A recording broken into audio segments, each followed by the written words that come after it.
A round of applause from Tulane for Dr. Monica Embers.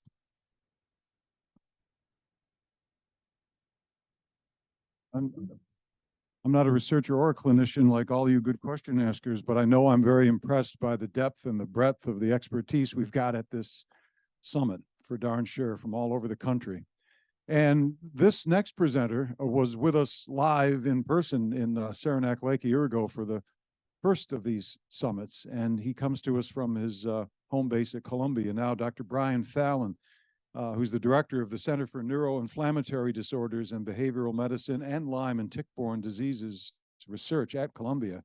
He's focusing on the chronic aspects of Lyme, especially as it affects mood and cognition and the nervous system. Right now, his team down there at Columbia has been leading a national clinical trial network to identify better treatments for people with Lyme and other tick-borne diseases. Dr. Brian Fallon is with us from Columbia to talk today about long COVID and long Lyme, what the mental health professional needs to know. So let's let him hear it live down there at Columbia for Dr. Brian Fallon, please.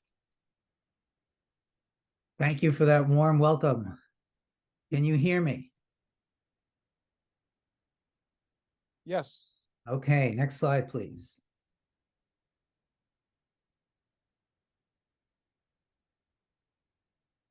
So I'll briefly review what's known about long COVID and possible mental health implications, long Lyme. I'll go into greater detail, treatment options, guidance for mental health professionals, and a few conclusions. Next slide, please. So it's estimated that 106 million people in the United States have had COVID-19. Between 10 to 30% might get long COVID. If you can go back to the prior slide, that would be great. And 6.6 million people in New York State have had COVID-19. So that's roughly about 1 to 2 million people in New York State will have long COVID. So we are going to be seeing lots of these patients who have overlapping symptoms with Lyme disease. So the long hauler syndromes of long COVID and long Lyme look very similar. There are differences, but they have a lot of similarities as well.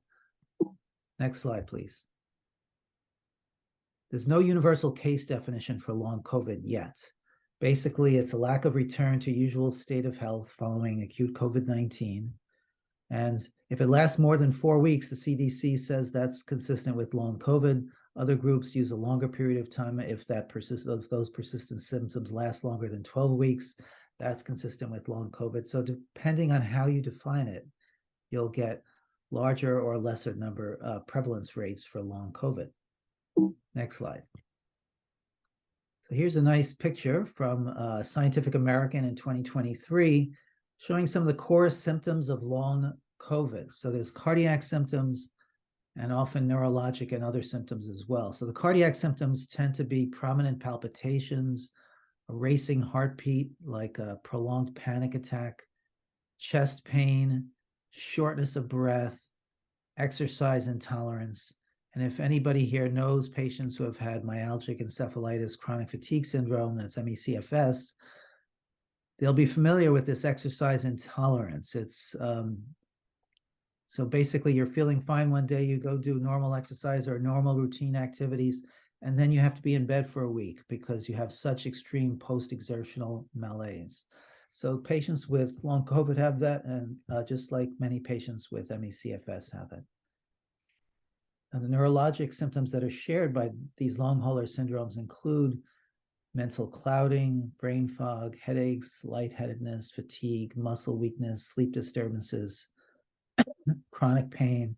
And in long COVID in particular, there's also GI symptoms, abdominal pain and bloating and gastroparesis. Next slide, please. And how it affects numerous organs will then determine what symptoms you get. So it's affecting the heart, causing myocardial inflammation. You might have chest pain or palpitations. You might have postural orthostatic tachycardia syndrome, where you have a fast heartbeat when you change position. You might feel extremely fatigued. You might feel dizzy and lightheaded so that you're having a hard time standing up. So it can be very debilitating. If it affects the lungs, you could have a cough or dyspnea. If it's affecting the immune system, You might have autoimmune disease that's developed, or mast cell activation syndrome. If it affects your pancreas, you could have diabetes develop. Next slide, please. If it affects your brain, you could have dysautonomia, where the autonomic nervous system, the sympathetic and parasympathetic nervous system aren't properly balanced. You can have chronic fatigue-like symptoms. You could have inflammation in your brain. You could have reduced blood flow in your brain or reduced metabolism in your brain. You could have neuropathy in your peripheral nerves, causing severe pain symptoms. So this is where the mental health implications are suggested, because the cognitive impairments can be quite severe at times. The fatigue, disordered sleep, memory loss, and tinnitus can all be quite problematic. Next slide, please. Now, what increases the risk for long COVID?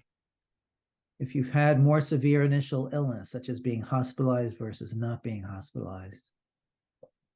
But most cases of long COVID occur among those with mild symptoms, so you don't have to be hospitalized to get long COVID. If you've never been vaccinated, that increases the risk. If you did not take Paxlovid during the first 5 days of getting COVID, that increases your risk. So if I get COVID, I am definitely going to take Paxlovid, because I don't want to get the risk of getting long COVID or increase the risk. Repeated COVID infections can increase the risk. The virulence of the strain, the early strains were more virulent than later strains, that increases the risk. Women have a greater risk than men, and those from disadvantaged communities have a greater risk than those from advantaged communities. Next slide. Now, this looks like a complicated slide. It's not that complicated. If you go down to the lower bar there, where it goes from 30 to 365, that's 30 days to 365 days. Days from the onset of the COVID infection. So in the first 30 days, the rate of long COVID is about 30%. And if you go out to about a year, it drops to 10 to 15%. So the take-home message for your patients is that you may be quite debilitated now from long COVID, but the vast majority of patients do get better over time, but it's not quick. As you can see, this is a gradual improvement. So it can take 3 months, 6 months, 9 months, a year. And even after a year, some patients will continue to suffer. Next slide, please. Now, what might be causing long COVID? This is not a made-up disease. This is not a functional disease. This is a real disease. These patients have real biological things going on with them. Some of them have viral persistence. Some of them have immune dysregulation as well as viral persistence, or immune dysregulation without viral persistence. And that might include ongoing inflammation in the body or the brain, the autoimmune mechanisms. And in some patients, there's a reactivation of viruses inside your body that have been latent or quiet inside your body, such as Epstein-Barr virus. We know from some studies that microclots are developing, and that leads to endothelial damage, and that can cause problems. And leakage across the vasculature into other tissues, causing damage. We know there's dysfunctional neurologic signaling as a potential cause, and we know in some cases there may be an altered GI microbiome. So there's a lot of reasons. One or more of these may be involved in contributing to long COVID symptoms. Next slide, please. And there was a beautiful paper, a troubling paper, but a beautiful paper that came out of Nature in December of 2022 from the National Institute of Health. And this was a study of 44 people who died early in the pandemic. And they did autopsy studies, and they wanted to look, where do we find persistent fragments of the virus, the COVID virus? And they knew they'd find it in the lungs, but they didn't think they were going to find it in 79 of 85 bodily locations. So they found viral persistent fragments in the heart, the lymph system, the GI, kidney, endocrine, muscle, brain, and other tissues. So this is sobering, and sometimes the particles were persisting as long as 230 days out. This does not mean that the virus was actively replicating. But it was this study that motivated the NIH to launch their long COVID study using Paxlovid. So people are now enrolling in the study around the country, and you're welcome to enroll as well if you have long COVID, to get a course of Paxlovid to see if that helps reduce the long COVID symptoms. Next slide, please. So here's a nice pictorial of what goes on inside the blood vessels, where you see clots forming, and there's a coagulation. I can't point to this, so that there's a coagulation cascade that emerges, and when you break the integrity of the vasculature, you end up with local inflammation. That's called local microglial activation, and that can lead to increased excitatory amino acids such as quinolytic acid and glutamate, excitatory neurotransmitters, and that can lead to altered neurotransmission, and eventually it leads to neuropsychiatric symptoms such as attentional issues, cognitive problems, anxiety, suicidal behavior, depression, psychosis, and seizures. So there's a variety of reasons why, when the vasculature gets compromised and the central nervous system gets activated, all of these symptoms may occur. Next slide, please. Now, the Health and Human Services Agency issued an advisory, which I recommend everybody take a look at, because it has some nice addendum tables at the end on what you should do if you have mental health problems related to long COVID. And what they said was long COVID can have devastating effects on the mental health of those who are experiencing it, as well as their families. Mental health conditions include depression, anxiety, psychosis, OCD, PTSD, cognitive impairment, sleep disturbances, and fatigue. And they acknowledged it's difficult to determine if the mental challenges are due to long COVID or broader pandemic challenges or both, but they emphasize treating symptoms is vital to recovery. So that's one message I really want to convey strongly, is some people want to get rid of the cause, and sometimes you can't get rid of the cause. So then you have to treat the symptoms, and you treat the symptoms aggressively if there's sleep issues or anxiety issues or psychosis issues, because that can be very valuable. Next slide, please. So just to share some data from that paper, I'll just quickly run through it. Depression and anxiety, 35 to 41%. PTSD, 14% of patients with long COVID. Cognitive problems in about a fifth of people with long COVID. Sleep disorders in a third of people with long COVID. Fatigue, a third of long COVID patients. Psychosis was not that common, but the risk was increased, as was substance abuse. So all neuropsychiatric disorders, it seems, seem to have had some increase with long COVID. Next slide, please. So here are some of the studies that are being done that were launched by the NIH just in July of this year. So to address viral persistence, they're using Paxlovid. To address brain fog, they're using something called transcranial direct current stimulation with a brain retraining program or goal management training. And it's basically frontal lobe stimulation right on the forehead using electrical stimulation. And at the same time, you're getting this brain retraining, and they're hoping that will improve brain fog. Then there's a study of sleep where they're looking at hypersomnia, people who are sleeping too much, but also some people with long COVID have sleep too little. So they're doing different pharmacological treatments for that. And then they're addressing seriously the autonomic problems using intravenous gamma globulin therapy versus placebo in one study. Or ivabradine, which is a cardiac muscle contractility enhancer, versus placebo in another study. So these are really interesting studies, and if you're interested in participating in them, just go to the Recover-CT website, and you'll see these studies. They're being conducted all around the country, and they're free of charge for those who want to participate. Next slide. So now moving to Lyme disease. Next slide.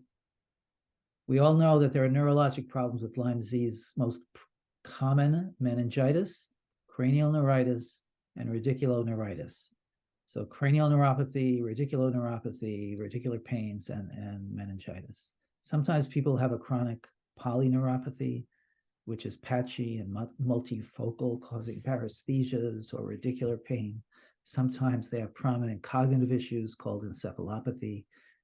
And rarely they might have cerebellar issues or myelitis symptoms such as weakness or dysautonomia or what looks like an MS syndrome, or vasculitis changes that look like seizures or stroke or manifest as seizures or stroke. That's rare, but they've been reported. Next slide. You know that post-treatment Lyme symptoms occur in about 10% of patients despite ideal treatment and despite catching people early at the time of the erythema migrans rash. Next slide. And what you also, I hope, know by now is that this is a real disease, post-treatment Lyme disease syndrome. It has biological correlates. It has autoimmune correlates with antineuronal antibodies. It's got inflammatory correlates with elevated IL-6, elevated expression of interferon alpha, elevated expression of chemokine CCL19. We showed that there was an elevation of complement cascade proteins in the spinal fluid. So there's some real biological markers. Next slide, please.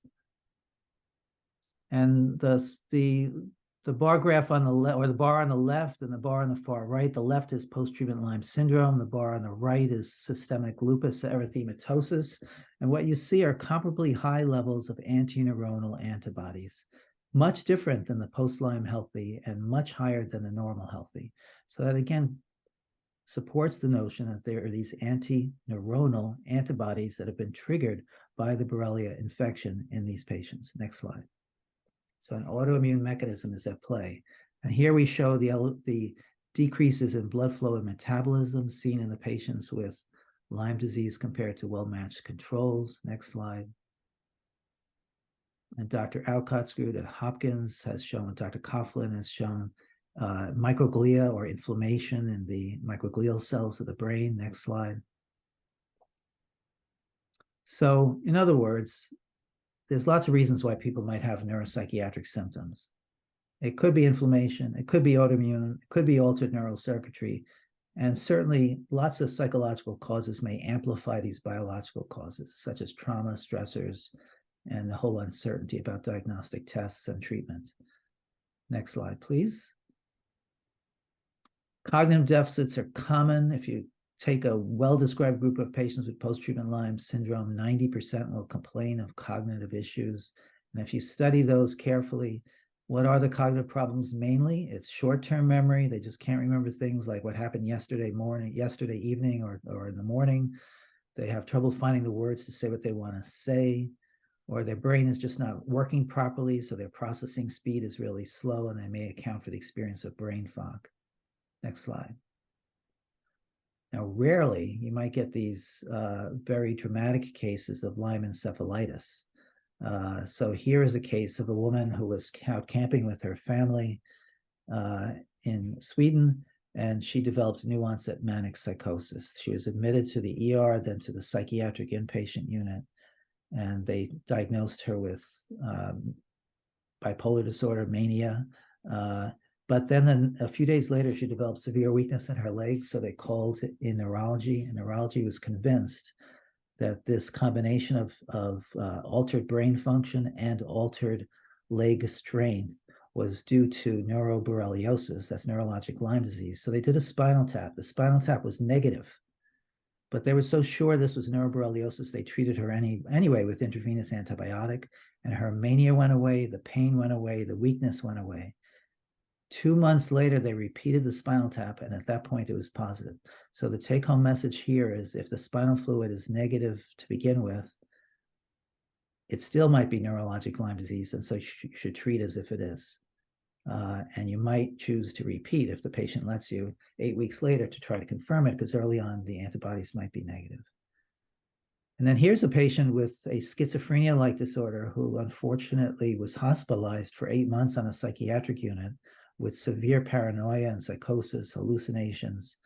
And she was treated with various psychiatric meds, didn't get better. So they decided to do a lumbar puncture to see if they were missing anything.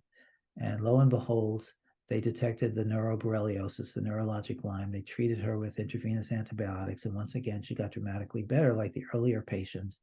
And fortunately, she was picked up.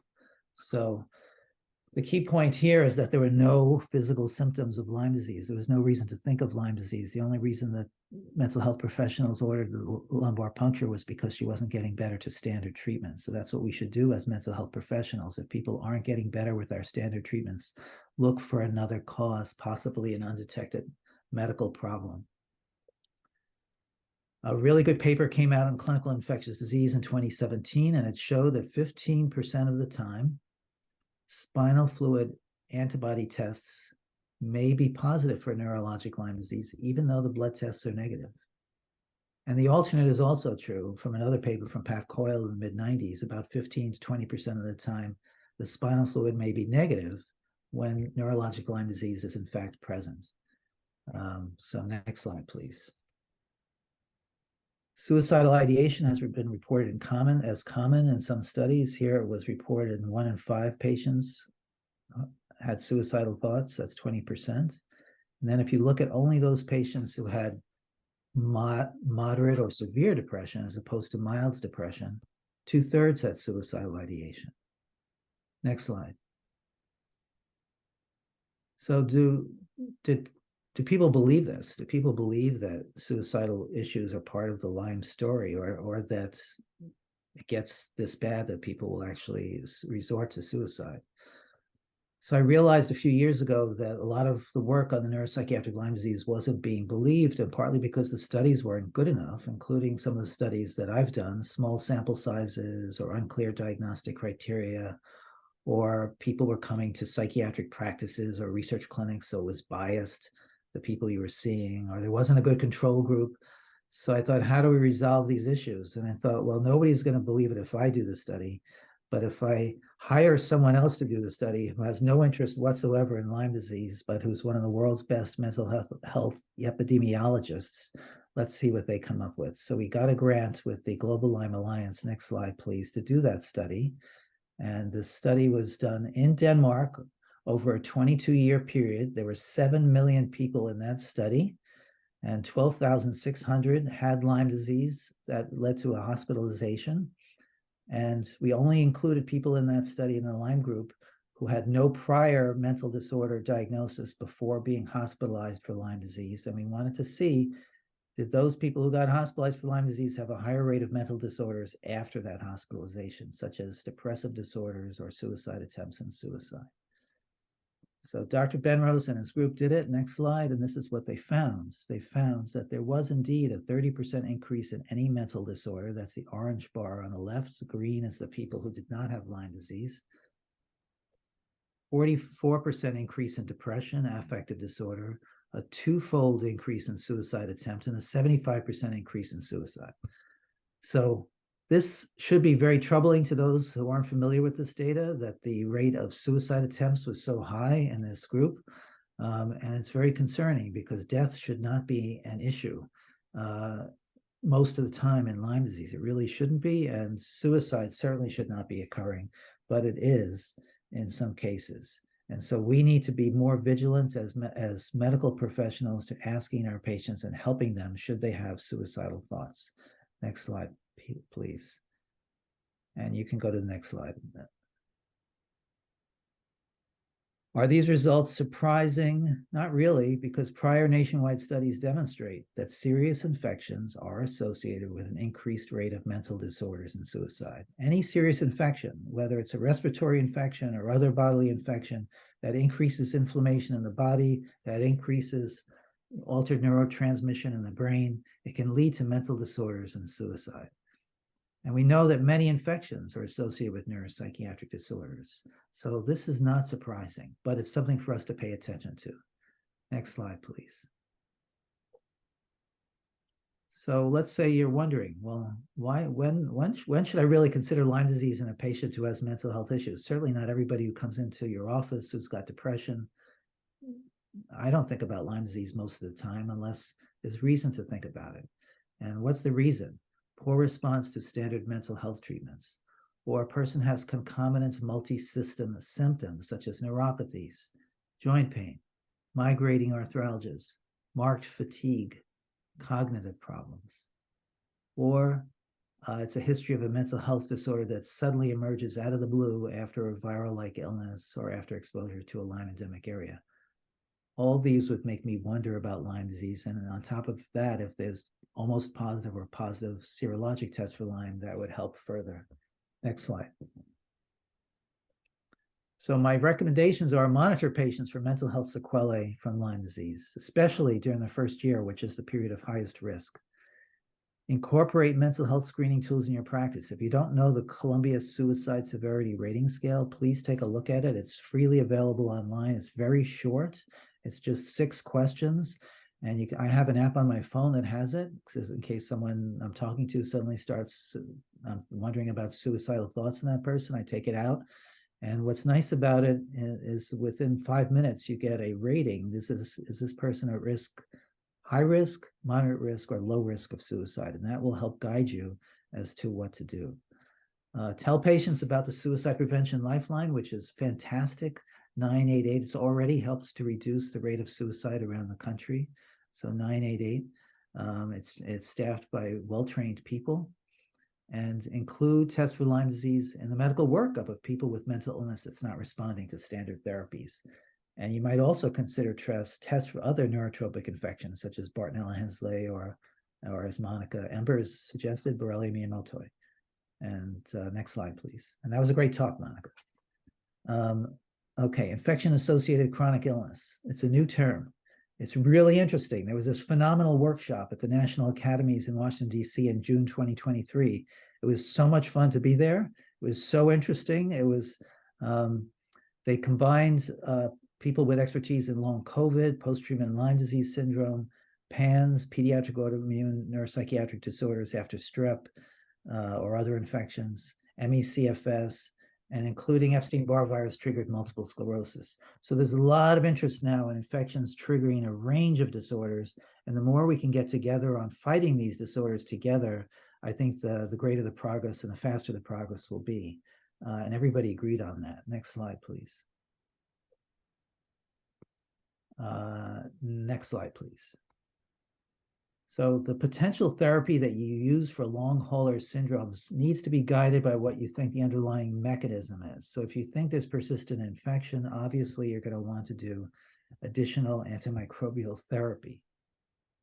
If you think there's an overactive immune system, you might consider treatments for autoimmune neuropathies, for example, using intravenous gamma globulin. Or there's some interest in considering biologics that target specific interferonopathies, for example, that hasn't been studied, but it's being considered. There's a lot of interest in doing different treatments to help altered neurotransmitter systems using various psychopharmacologic agents, neurologic agents, or even psychedelics, as a study at Hopkins is doing. There's interest in perhaps targeting an altered microbiome. There's a whole new modality of treatment in neurology and neuropsychiatry using electrical stimulation, using, for example, that forehead stimulation I mentioned before, direct current stimulation or vagus nerve stimulation. There's stress reduction and psychotherapy, which is enormously helpful for people who have chronic illness symptoms. And then especially for people with long COVID, rehab is extremely valuable because they're experts at dealing with autonomic problems, for example, and breathing problems. Next slide, please. Okay, next slide, please. So for Lyme disease, I mentioned what's being done with long COVID. For Lyme disease, the Stephen and Alexandra Cohen Foundation set up provided funding to Columbia to establish a coordinating center for conducting clinical trials. So it started out with myself, John Alcott, and Roberta DiBiase at Children's National Hospital in DC, and John Alcott's at Hopkins. And we've expanded that. So next slide, please. So we now have SUNY Upstate as one of our core nodes for this clinical trials network, and we're really thrilled that Chris Paulino is going to be leading that and joining us on that terrific effort. These are some of the studies that we have either started or are about to start, including a study of vagus nerve stimulation at Columbia for fatigue, direct current stimulation transcranially for brain fog, just like they're doing with long COVID, we're doing with long Lyme. Intravenous ketamine, which is a psychedelic for people with long Lyme depression. It's powerful in reducing depression and suicidal thoughts. Tetracycline for post-treatment Lyme disease. John Alcott at Hopkins is doing that. Psilocybin for post-treatment Lyme is being done also at Hopkins. Children's National Hospital. This is, I'm going to ask you to pay attention to this because we need your help. Children's National Hospital in DC, led by Dr. Mulkey. You should contact her, please, if you know anybody who's pregnant who acquires Lyme disease during pregnancy or has had a recent course of Lyme disease before pregnancy. Please call Dr. Mulkey because she can run her study from afar, and she's looking at neurodevelopmental outcomes of exposure to Lyme disease when it's treated during pregnancy, or even for people who had been treated before pregnancy. Next slide, please. And Dr. Cummins, who you just heard from earlier at UNC, is going to be doing a study of mast cell treatments for people post-tick bite illness. So that's going to be a fascinating study. Dr. Paulino will be doing a safety and efficacy study of pulse intravenous ceftriaxone for post-treatment Lyme disease syndrome. And then the group at Mount Sinai, led by Dr. David Petrino, will be looking at the microclots that are formed in some patients with lots of patients with long, or some patients with long COVID, and also patients with long Lyme apparently, but he's going to be looking at that to see if that's actually the case. And if it is, then they're going to treat with a natural supplement that helps to decrease those microclots to see if that's helpful. So that's a fascinating study as well. Next slide, please. So there is work being done, and I think we should all be quite excited by it. The vagus nerve. Why are we interested in the vagus nerve? Well, it's the longest cranial nerve in the body. It innervates multiple organs. And I'm particularly intrigued by it because it modulates inflammation. It's been shown in various studies that when you stimulate the vagus nerve, you can get a decrease in inflammatory cytokines. You can also get altered neural activation, brain activation pathways can get normalized. So there's a lot of benefit, potential benefit associated with vagus nerve stimulation.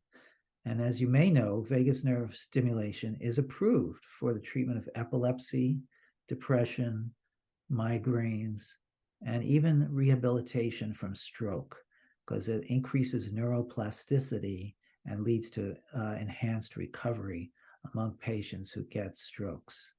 So we're looking to see if it will help to reduce fatigue in patients. Next slide, with post-treatment Lyme symptoms. It has been looked at in long COVID, vagus nerve stimulation, and what they showed was that you can do this at home safely without a problem. And in some studies, it was shown to reduce mental fatigue and also, again, to reduce inflammatory markers. Next slide, please. It was also looked at in patients with lupus, and in a small study, it was shown to lead to a significant reduction of fatigue and of pain and even of joint swelling compared to those who didn't get vagus nerve stimulation. Next slide.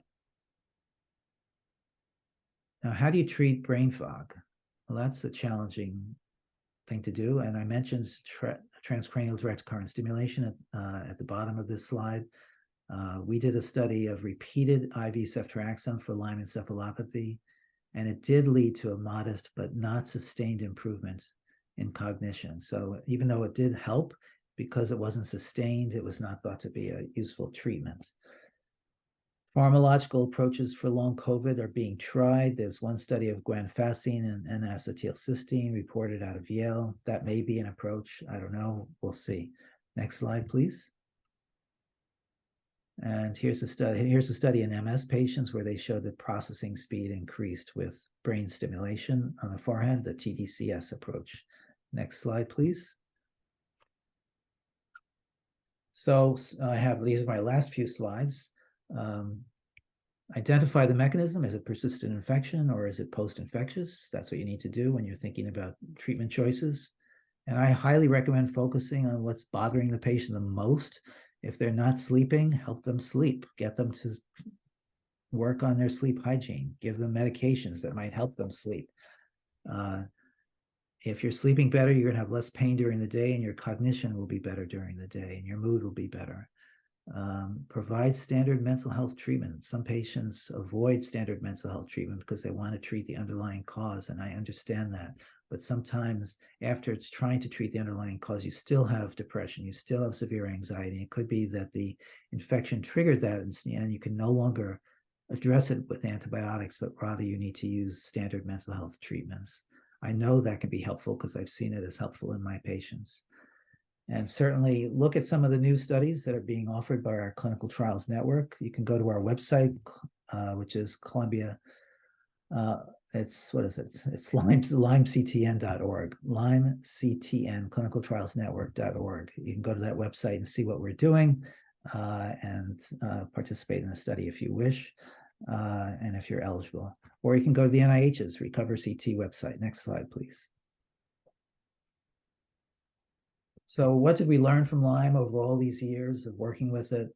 Number one, just like with long COVID, patients are suffering. The Lyme's lives can be profoundly altered. This is not a simple illness in some patients. It's awful that you don't know when or if you're going to return to your pre-illness state. Most people do get better, but they don't know when that's going to happen. And that's true with long COVID as well. Symptoms will vary. You'll have good days and bad days, and it can look volitional to your family when you're feeling bad on a day when the family wants you to go out to a family event that you may not be that interested in, and you're feeling bad or sick, but it's not volitional. There's a waxing and waning of components to these long hauler syndromes.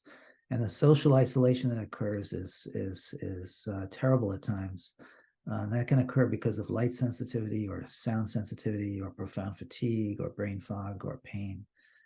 And obviously people can't work at times because they're so sick. So family, work, and economic stressors increase, and hopelessness occurs, and that can lead to suicidal behaviors. Next slide.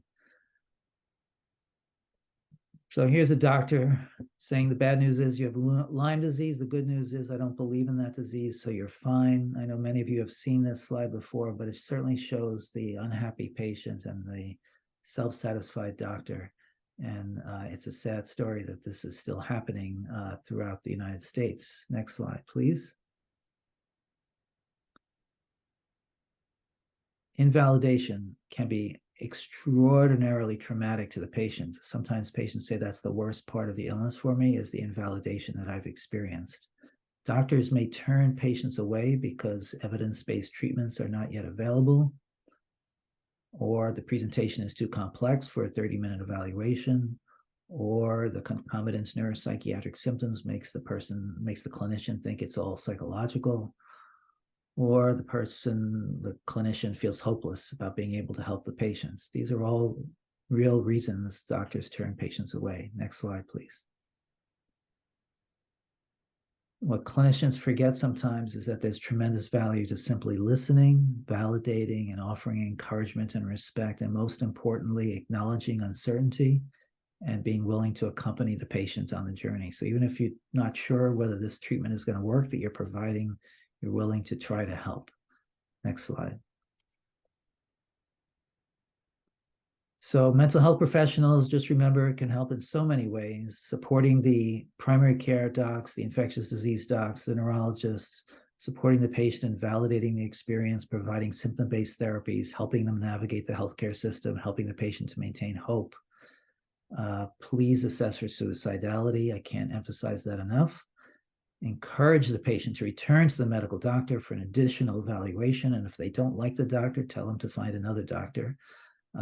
Lessons from Lyme, in my experience and in the studies that we've done, indicate that most people, even those who have been sick for many years, can get meaningfully better and substantially better over time. So that's the really good news. Next slide. So that's it for my talk. I look forward to questions. I want to thank Upstate Medical and Central New York Lyme and the Tick-Borne Disease Alliance for organizing this conference with all these terrific speakers. And I thank our donors, the Stephen and Alexander Cohen Foundation, the Global Lyme Alliance, the Lyme Disease Association, the FDC Foundation. I have a terrific team working with me, not all of whom are in this image, unfortunately. But anyway, thank you so much for your attention, and I'm happy to take whatever questions you have. Thank you, Dr. Fallon. Raise a hand for questions. By the way, it struck me that with so many of you all day long, and maybe increasingly so, taking screenshots and cell phone. These I can't speak for the organizers because one of them is not here, but they'll all be made available, right? As they were a year ago. All of these slideshows will be made available, obviously considering the predilection of the presenters, but let's assume they'll all be available to you after the summit. Questions for Dr. Fallon? Hands? Front, back, in between? Did he answer everything? Seriously? All right, in the front. Our next presenter has a question. Yeah, the autoimmunity stuff is really interesting. I, for whatever reason, was not familiar with the anti-neuronal antibodies. Can you talk more about, I mean, you mentioned immune complexes. Is that something that you're seeing? The immune complex work was done initially by Pat Coyle and Steve Schutzer in the mid-1990s. So if you go back to some of the early papers in neurology on immune complexes done by Pat Coyle and Steve Schutzer, you'll see that. And what they ended up doing back then was dissociating, looking at the spinal fluid, changing the pH of the spinal fluid, and they were able to dissociate the immune complexes and then look for the antigen, the Borrelia antigens, and in some cases they were able to find the antigens when they wouldn't have found it before. So one of the reasons why they were speculating as to why patients may be spinal fluid negative was because the antigens and antibodies were tied up in these immune complexes, and you can't see it unless the antibodies are free floating. So that was some of the early work that they did.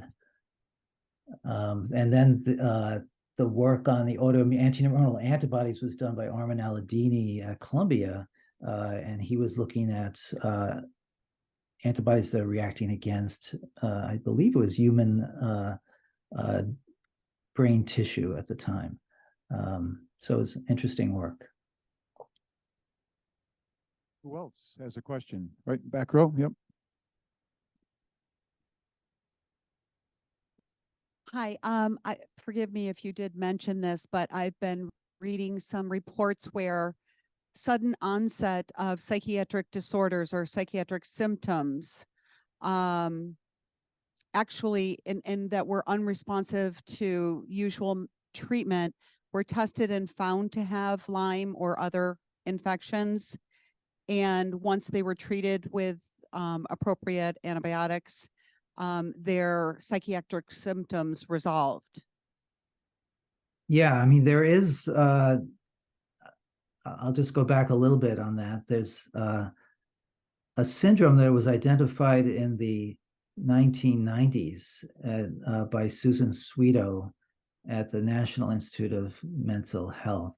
And this was a syndrome of abrupt onset neuropsychiatric disorders after streptococcal infection. And that was called pediatric autoimmune neuropsychiatric disorders after strep. And the key characteristic of those syndromes was a sudden dramatic acute onset almost overnight. So a child wakes up in the morning and they have rip-roaring severe OCD that's scaring the daylights out of them as well as their family. And the child gets admitted to the hospital because it's such a severe dramatic change. And they don't know what in the world is going on until Sue Sweeto was able to identify that some of these kids have these immunologic reactions against strep infection. And that actually led her to do an initial controlled trial where she compared intravenous gamma globulin to plasmapheresis, and I think there was placebo in there as well, showing that that was beneficial for studies for those patients in reducing the abrupt onset neuropsychiatric disorders, which included OCD, obsessive compulsive disorder, and tic disorders with involuntary motor movements or verbalizations. And then later it got expanded to include other symptoms such as attentional disorders as well, and some behavioral disorders. And then the trigger got expanded as not just related to strep, but also being related to other microorganisms, perhaps such as mycoplasma or Borrelia burgdorferi, for example. I did recall one patient who was a child who developed rip-roaring sudden onset OCD. She was admitted to the hospital. She came from a Lyme endemic area. The psychiatrists were very astute. And after a short period of time, they tested her for Lyme disease. She tested rip-roaring positive with all of the standard Lyme tests. And she wasn't getting better with the OCD treatments. And so they switched her to antibiotic treatment, and her OCD actually completely resolved over the course of 2 or 3 months, which is not the typical story at all with what you see with OCD when it's not related to a strep infection. So I'm going on this long talk about microbial triggers of neuropsychiatric disorders because it's a real event, and it can happen with adults as well, although it's not as well studied. So I hope that's of some help. And the key is to think about it, because with antibiotics treatment, then people can get substantially better. So I guess the most important part of that is that it's abrupt onset. Other questions for Dr. Fallon? Yes, Chris. Hey, Brian, it's Chris Polino. Hey, Chris. So the N-acetylcysteine study, I know that our rheumatologists here at Upstate, they've been doing NAC studies for some of their lupus patients and other autoimmune diseases. They have specific doses that they use in their studies. What was the dosing that was used in the study that you cited? Gosh, I don't know, Chris. I'd have to look that up. So I can send that to you, and you can send it out to the audience after the talk. 600, because I saw on clinicaltrials.gov, it was 2,400 to 4,800 a day. Okay, all right. Is it helpful?